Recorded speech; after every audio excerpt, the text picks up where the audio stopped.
again, like I've said before, and when other similar topics have come up, I see a lot of this as homage. I mean, it's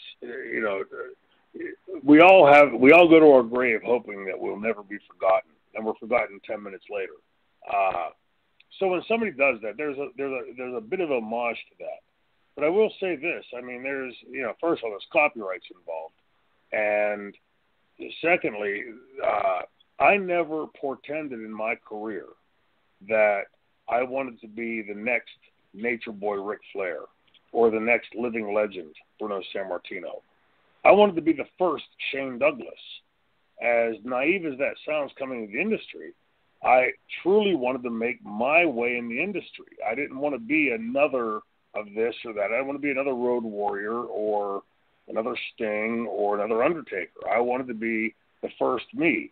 And, when you first come into the industry, you never have the gonads to believe that that's even possible. And yet when you start to work your way up the ladder and you start to become a little more acquainted with your industry and a little better at your industry and your in-ring performances, you start to get the feel that maybe, and, for me, honestly, it was probably 20 years into my career when I finally realized that maybe, I'd always said I'm nothing like those guys. Those guys are way better than me. And I still to this day don't put myself on anybody's level before me. To me, Ricky Steamboat is still way above me. Ric Flair is still way above me. Arn Anderson way above me. Hardy Race way above me. I look at them in that way because that's the fan, the mark in me that came into the industry looking up to those guys.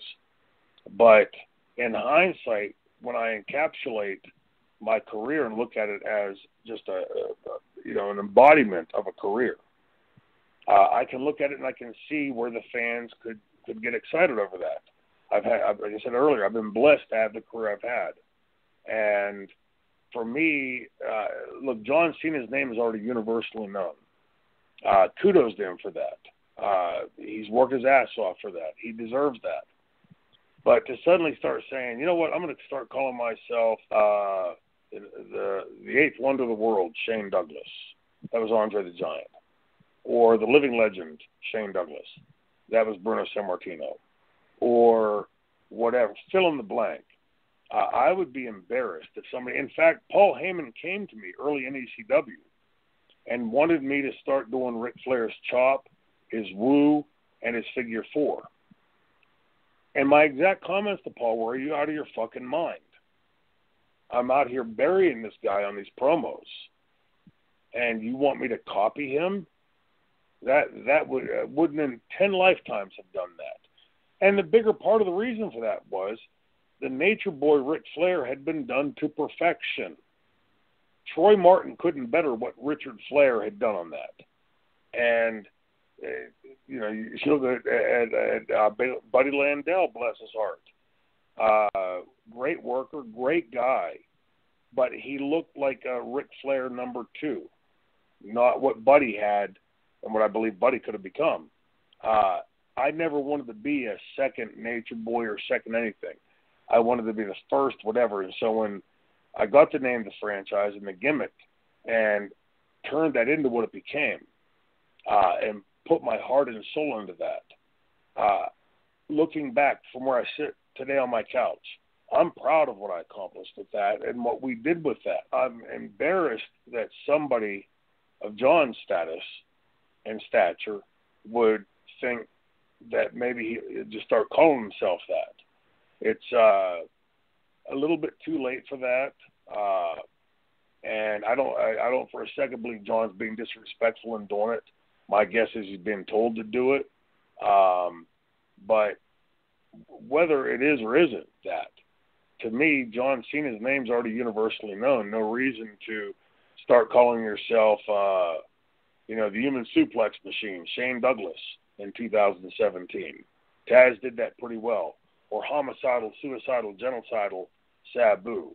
It's already been done by Sabu. So there's a bit of it that says to me homage, but if John starts to take that to a point of calling himself that weekly, I would think that would shadow very poorly on John, that he doesn't apparently believe his career could have gotten where it is or get to the next level without trying to interject something like that. I don't know. I've always gotten the few times I've met John, gotten along with him great. So my guess is it's the company calling that, not John. Either way, I never personally wanted to be the second anything. I wanted to be the first franchise. And that's great and so well said. And I just love the fact that the fan reaction was so favorable towards you. Kudos to those fans, because as soon as Cena said that in his promo, you see on Twitter, boom, boom, boom, boom, boom, all those people saying, Shane Douglas is the franchise. You're not the franchise. Hey, you stole that nickname. They were right there on it. What do you think about that fan reaction? Well, it makes you proud in the sense that after a whole lot of years in the business, that the fans get it. That a young kid from New Brighton, Pennsylvania, broke into the business. His daddy, his uncle, his brother wasn't a well-connected promoter or wrestler in the industry. I fought for everything I got in the industry. Nothing was given to me. And for that, at the end of the fans would identify that by going on Twitter and the social medias and saying those things. To me, it's very humbling, and I thank every fan out there for it, because nothing I ever did in wrestling did I ever believe would last. Even when I was throwing the NWA title down, did I ever think 20 years from now someone's going to be talking about this? The fact that I've been able to have that kind of an impact on the wrestling fans and the industry is very humbling to me and very satisfying. To me, if you could see inside my brain as to what I expected my career to be when I broke in, as to what it's become, it's a much different picture, much bigger, larger picture, and I'm thankful for that for the fans. So today, when I see, when I'm out doing shows and autograph sessions, I meet fans and they'll come and say, "Hey, I just want to thank you for this, that, or whatever."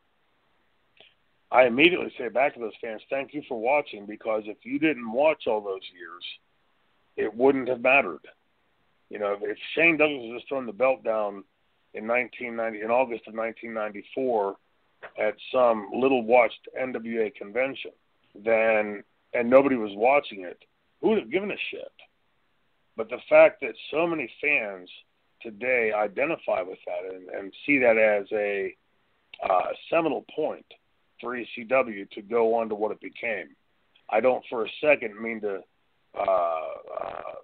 insinuate that ECW's success was because of me. We had an incredible group of talent. Our dressing room was stacked top to bottom. And we all know the names. I could go down them top to bottom. We all know them. I was fortunate to be put in the position of being the mouthpiece for that dressing room. So, again, I think John's excelled at his career and achieved more than most would ever expect to in this industry. The last thing he needs to be doing at this stage of his career is trying to rip off a name or a nickname for a wrestler who's still fairly recent. I know I'm over the hill. I'll admit that up front. But that said, the fans today that are watching still have a very intimate connection to ECW. And it seems to me that the industry at large, i.e. Vince McMahon, has never got the lessons of ECW. He never seemed to pick up what it was ECW was saying, why it was the reasons for what were the reasons for ECW's success, and why did it get over to the level that it did, and why do fans today still chant ECW? They don't chant WWF, they don't chant WCW, they don't chant NWA, UWF, FCW, Florida Championship Wrestling, or Portland Wrestling. They chant ECW. There was something different about that lightning in a bottle. Advice would be, find another path.